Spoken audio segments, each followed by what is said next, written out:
Рапид бойынша командалық әлем чемпионатында Магнус Карлсон 23 жүрісте ұтылды. Осы партияны сіздермен бірге тамашалайық. Магнус Карлсон, Рихард Раппорт. Рихард Раппорт Динклереннің секунданты. Е4, С6, Каракан қорғанысы, Д4, Д5, жедік, айырбастау варианты, піл Д3, ат F6, H3. Бұл жүрістердің ең басты мақсаты әрине мына пілдің іске қосылмауы. F5 және G4 деген торларды бақылауда ұстап тұр. Ат C6, C3 және орталықты қопарды. Жедік және уәзір E2. Жалпы түсініксіз шешімдердің бірі, неге Магнус Карлсон бұл жерде уәзірді E2-ке қойғаны мен үшін түсініксіз. Өйткені негізгі жүріс әрине атты F3-ке қояды, содан кейін ат D3, содан кейін уәзір D3 деген амалдарды қарастырады. Бірақ уәзір E2. Енді мына өзінің пілін жоғалтып алмаудың амалы. Ат негізгі орталыққа барды. Ештеңеден қорқып тұрған жоқ. Әрине бұндай атты алуға бола ма, болмай ма деген әртүрлі сұрақтар туындайды. Өйткені мынаның барлығы ұйықтап жатыр. Сіз деген мына атқа қызғастырма деген сияқты. Піл Б5 шах, піл Д7, ат F3 және ат G6. Айырбастамау керек. Сіздер білесіздер, мына оқшауланған сарбаз болған кезде айырбастамауға тырысу керек. Піл I3, піл D6, ат D2 және рокировка.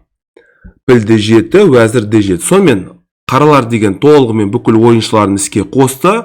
Негізгі орталыққа сарбазды қойды. Мен сіздерге үнемі айтам, сарбазды негізгі орталыққа қойыңыздар, ойыншыларды, фигураларын бәрін іске қосыңыздар және рокировка жасаңыздар, барлық нәрсені орындады. Енді тура D1. Түсініксіз шешім, неге мысалы бұлай жүрген жоқ деген әртүрлі сұрақ туындайды.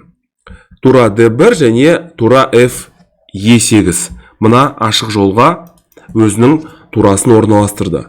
Жедік және тура I4. Неге бұлай жүрді түсініксіз, неге мысалы жай қарапайым рокировка жасауға да мүмкіндік болды ғой, не ұнамай қалды деген сұрақ туындайды. Ат G5-ке орналасты және ат F4. Бірден атақты Каспаровтың аты бірден E2-дегі уәзірге шабуыл жасады. Уәзір F3 және уәзір B5. Өте керемет, тамаша ойын әрине. Мына торды бақылауда ұстау және ақ патшаға рокировка жасауға кедергі жасап тұр. G3 және F6. Рихард Раппорт әрине позицияны өте жақсы түсініп тұр.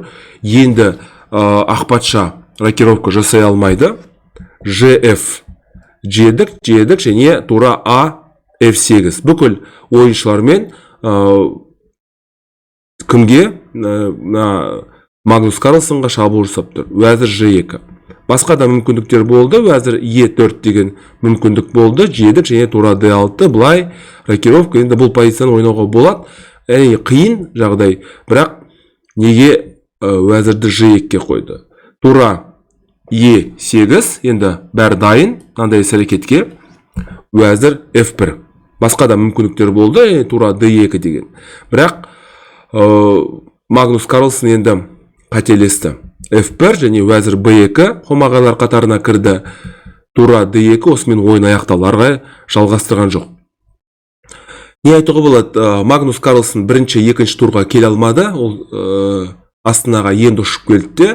Үшінші турда Арджун Эригайсиді емін еркін ұтты. Бірақ төртінші турда осылай таяқ жеп қалды Рихард Раппорттан. Әрине мүмкін жолдан шаршаған шығар, енді әртүрлі жағдайлар болуы мүмкін ғой, бірақ мен есіме түсіре алмадым. Қашан соңғы рет Магнус Карлсон 23 жүрісте ұтылған?